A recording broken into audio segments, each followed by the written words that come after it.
Yo, what's goody, fam? Welcome to the Human Behavior Mastery Podcast. I'm your host, Dewane Mutunga. This is the podcast about understanding human behavior, understanding yourself, and using psychology to help you create a better business, a better life, and a better you. And so for this episode, I wanted to do something a little bit different. I've been listening to y'all, I've been seeing all of the comments, all of the requests for topics, and decided to do a little Q&A vibe, right? So I'm going to read a question and then we're going to get into it. I'm going to sort of talk through and answer the question for y'all and go from there. So the question is from my man, Joe. Shout out to Joe. Joe said, what's the reason behind procrastination and perfectionism? Right? So essentially, why am I always putting things off? So one, procrastination, at least for the sake of this conversation, procrastination is a self-defeating behavior that gives us short-term benefit with long-term cost, right? It is a behavioral pattern that we do for different reasons. But studies show that procrastination is actually a chronic issue in about 20 to 25% of adults, right? So it's something that a lot of people are dealing with. And again, awareness breeds choice, right? So if we don't know why we're procrastinating, then we can't do anything to fix it. So Joe, listen, procrastination can happen for a number of reasons. One, sometimes people feel bored or they're not interested in, whatever's going on. People have a lack of belief in themselves and their abilities. Sometimes people get distracted. Other people are going through a great amount of stress, right? Those are overlaying issues as to why people procrastinate. And, we always talk about the assessment. So I'm going to really walk through exactly why each one of the types may be going through or struggling with procrastination and what they can do to overcome it. So procrastination is actually linked to a lot of mental health issues, a lot of stress, a lot of burnout, depression, ADHD even. And it comes from this idea of I'm going to put something off, right? And then that putting something off, I get to go do something else. I get to breathe. I get to release whatever tension is in my body, but you end up paying for it, right? And the more time that you let go by, the problem just multiplies. It compounds over time. And we start to build this habit of putting things off, even super simple tasks. We put it off and say we're going to get to it later, and most times we never do. Or by the time we get to it, we don't have the energy or the enthusiasm to actually do it the way that we want to do it. So we think about the assessment, right, with DISC values and attributes. A person who is a high D, right, they are going to procrastinate. Really? High Ds don't procrastinate like that, but they have their form of procrastination. So a person who is a high D, or a person who is very driving, a person who's demanding, a person who's forceful, is going to assert themselves. They're going to look to solve problems. They're going to seek out challenges. I happen to be a high D, so for this, I can speak from personal experience, right? A person who's a high D is motivated by solving problems of significance. What their anxiety producer is, right, or the thing that stresses them is feeling like they're being taken advantage of, feeling like they're being manipulated, feeling like they are being made to feel insignificant. Now, in the case of a high D, a person may experience a high D procrastinating because high Ds have a tendency to put too much on their plate too often, right? A high D is very confident in their ability to execute things. A high D is more on the outgoing, more on the impulsive end of the spectrum when it comes to behavior. They are very quick to make a decision. They're very quick to get out for it. And if they have to iterate or make adjustments, they'll do that. But the confidence and the desire to solve a problem, a high D is going to put themselves in situations where they're saying yes. Hey, can you help me, move out of my apartment? Sure, I got you. Hey, can you stay back an extra hour and help me get this work done? Sure, yes. Hey, I'm going through this challenge. Can you help me problem solve? Absolutely. And what happens is we say all of these yeses and the plate starts to add up. And we don't really feel like the yes is expensive, but we go about solving everybody else's problems. And then it starts to, over time, you start to get taxed. It starts to drain you, right? You only have but so much energy. And so a high D will have so much on their plate, and they'll be spending so much time dealing with all of these different problems that, one, they may not be dealing with the most pertinent problem, but two, they might not be dealing with their problem because they're spending time solving other people's problems. So it may appear as if they are procrastinating. It may feel like they're avoiding this thing when really they don't have a problem with dealing with something sort of head on, but they can find themselves distracted or all over the place. Remember, I said distraction is one of those reasons why people procrastinate. High D can get caught up in doing a whole bunch of different things, doing all of the things that they can do instead of focusing on the thing that they should do. So if you're a high D, the thing that you want to be mindful of is how often are you saying yes, and what things are you saying yes to? Is this yes in alignment with your goal, with the result that you're trying to get, right? And in my opinion, right, and from what I've seen, D's are very easily manipulated by challenges and by problems. So it's very easy for them to make an impulsive decision to say yes and go do this, and it takes them away from, maybe something else that they have to do. So it's really important for them to get grounded, stay focused. I think another thing that is worth mentioning is the fact that high D's don't like routine, right? And don't like monotonous things. So the procrastination may come in the form of them looking like they jumping from thing to thing. Yo, what's goody, fam? Listen, I know. I'm going to let you get back to the episode, but I wanted to take a minute to let you know about the Human Behavior Mastery course. Yes, we have a course that we put together for coaches, consultants, corporate leaders, and entrepreneurs. I know you're listening to the pod and it's all of this numbers and the adaptive and the natural, the D, the I, the attributes. We put together a comprehensive course to walk you through exactly how to understand each one of the personality types, each one of the values, and we're going to show you exactly how to get the most out of each type. What things you need to avoid, what environments to put you in, and what pieces to put around you to be successful. So if you're looking at taking your business, your life, or your relationship to the next level, make sure you go check out the Human Behavior Mastery course. Back to the episode. So then we got high eyes, right? High eyes are the stars in the room. They speak the language of people. They want everybody to feel appreciated.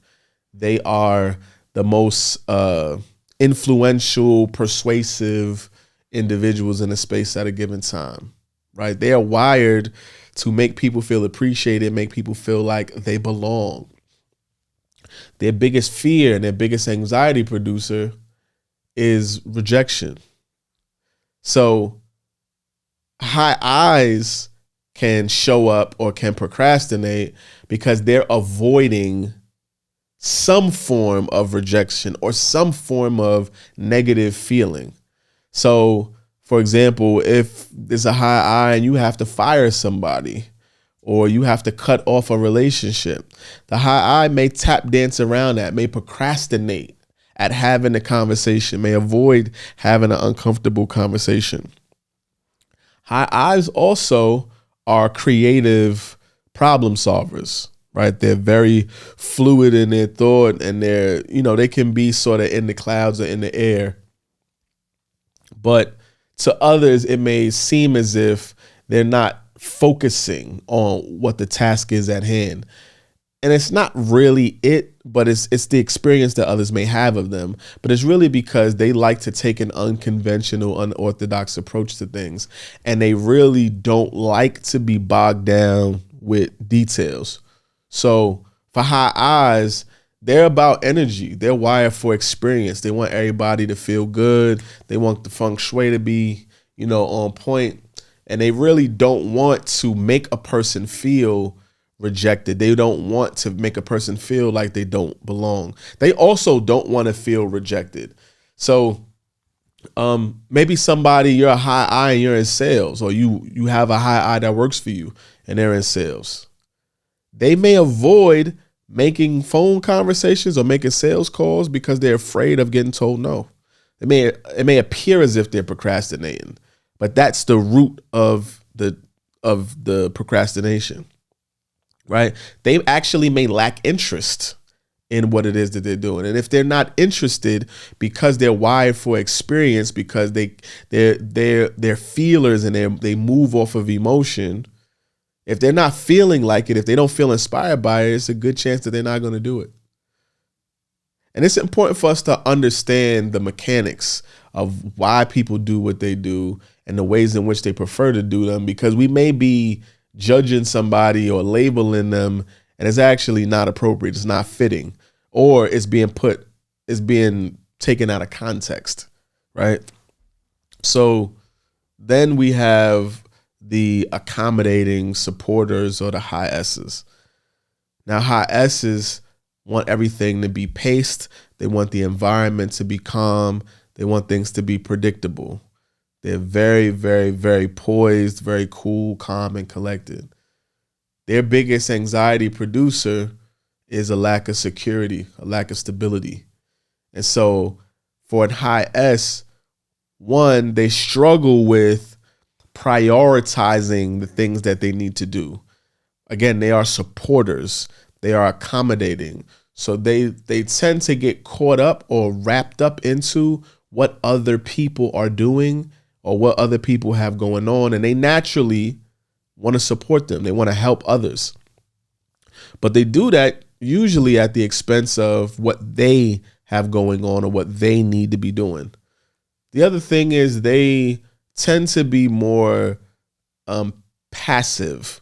So even in conversation, when it comes to advocating for themselves, when it comes to speaking up, when it comes to addressing things, because they don't like conflict, they will avoid having conversations as well. They will avoid doing things. They are scared of change. They are afraid of change, right? I told you they have a fear of a loss of stability. So for an S, it's really easy for them to get attached to the things that are in their environment right now and not really look at what may be available to them down the line, right? So it's easy for them to quantify what's in front of them. They got comfortable and familiar with it. And the thought of going to pursue something else and maybe losing what they have, that's a sure thing, makes them anxious, makes them uncomfortable, and can be the cause of procrastination. But essentially, prioritization is a high S's best friend, and putting emphasis on the things that they need to do for themselves, right? They will give and give and give. They almost got martyr syndrome, honestly. Like they really are special people. They are ride or dies, but they can procrastinate because they are afraid of potential conflict, or they're afraid of being perceived as a burden to others. So if you're mindful of that, then you know to sort of address them and give them some direction, or just take some time to build with them, because it takes time for them to develop trust. But you want to make an S feel safe. And so once they feel safe, it opens them up and it gets them on track to making things happen. For a C, high C's, or the cautious, conscientious personality type, these are individuals who are really calculated, really analytical. They're perfectionists, right? they're wired for policy and procedure. And because of this, they're looking at getting things done, but they believe there's a particular way that it needs to get done, right? There's a right and a wrong way. And for C's specifically, their biggest fear is criticism and judgment. And so they are very, very deliberate. They're very exact, very precise. They measure twice, cut once. They dot all their I's and cross all their T's because they are afraid of making a mistake, because they don't want to be judged or criticized. That's why they are perfectionists. They have a fear of judgment. They feel like the experience of their work is a reflection of their person. And so it's really important for them to understand that it's okay to make a mistake. It's okay to for things to not go according to plan. But for them, that's just how they're wired. So they can appear to procrastinate because of that fear. They can appear to, really be putting things off, or asking a lot of questions, or wanting to endlessly research or get a bunch of details and facts, because they're trying to ensure that they don't make a mistake. They care about what people think about them and the work that they do. And it really is a responsibility for them to ensure that the work is done the best possible way. And so unless you give them a deadline, they're going to work at it until it is perfect. The thing is, there's no such thing as perfections. There's excellence, but for a C, there is perfect. There's a specific way to do things. And if they feel like they're not prepared, they're going to prepare themselves, right? But to others, it may feel like they are taking their time and they're procrastinating, right? It's, procrastination is, again, something that feels good in the moment, but it really costs us on the back end. And, dealing with mental health issues, Mental Health Awareness Month, is something that we all need to be mindful of. One, because it's very easy for us to look at what somebody else is doing and not really take the time to look at the reason why they're doing it. It's easy for us to do that or be very critical of ourselves in the same way. But if we can shorten the gap between decision making, between execution, then it builds capacity, it builds confidence, because we're getting reps in. And confidence really just is a reflection of us doing things over and over and getting more familiar and comfortable with them, right? But we can get distracted from social media, from all of the advertisements and the noise in the world, or just emotional stress, mental fatigue. All of these things contribute to us procrastinating. But understanding why we do it, right? Having, if you took the assessment and you have an understanding of who you are, and and you take time to take inventory of your lived experiences and some of the things that have gone on, some of the reasons why you do what you do, it equips you with the ability to course correct. It equips you with the ability to put yourself in an environment where people will care for you, or you have accountability, where it'll get you back on track if you start to procrastinate. But if you want to establish a consistent, quick decision-making process or habit, then you're going to have to create a deadline. You're going to have to get a to-do list. You're going to have to, you could be afraid, but you got to have courage, right? You got to really look at it from the perspective of, this decision isn't permanent, right? Everything expires. So the impact of this decision will fizzle out eventually. And if I make a decision and it doesn't work, then I can just make another decision. And then if that doesn't work, I can make another decision. There isn't permanence to decisions. And I think that understanding that piece in and of itself can help free us from some of the negative self-talk or some of the stress and anxiety around making decisions or pursuing things. So yeah, hopefully that answered your question, Joe. I want to, just let y'all know that we have the Human Behavior Mastery course So if some of this stuff isn't making sense, we do have a course created, a resource for y'all to go study and understand DISC values, attributes, why people do what they do, how they do it, how they prefer to do it, right? You can also continue to watch the podcast, like and subscribe. I'm Dewane Mutunga on everything. But understand that this is a place, and I want to continue to have these conversations. So if you have questions, we'll drop a link, and you can send, you can fill out the form and put your questions there, and we'll create more episodes like this where we're working directly with the people. Maybe they can't be present for an episode, but I want to be able to work with the people who are tapped in and tuned into the podcast. I appreciate you guys for your support, and we're going to get out of here. Peace.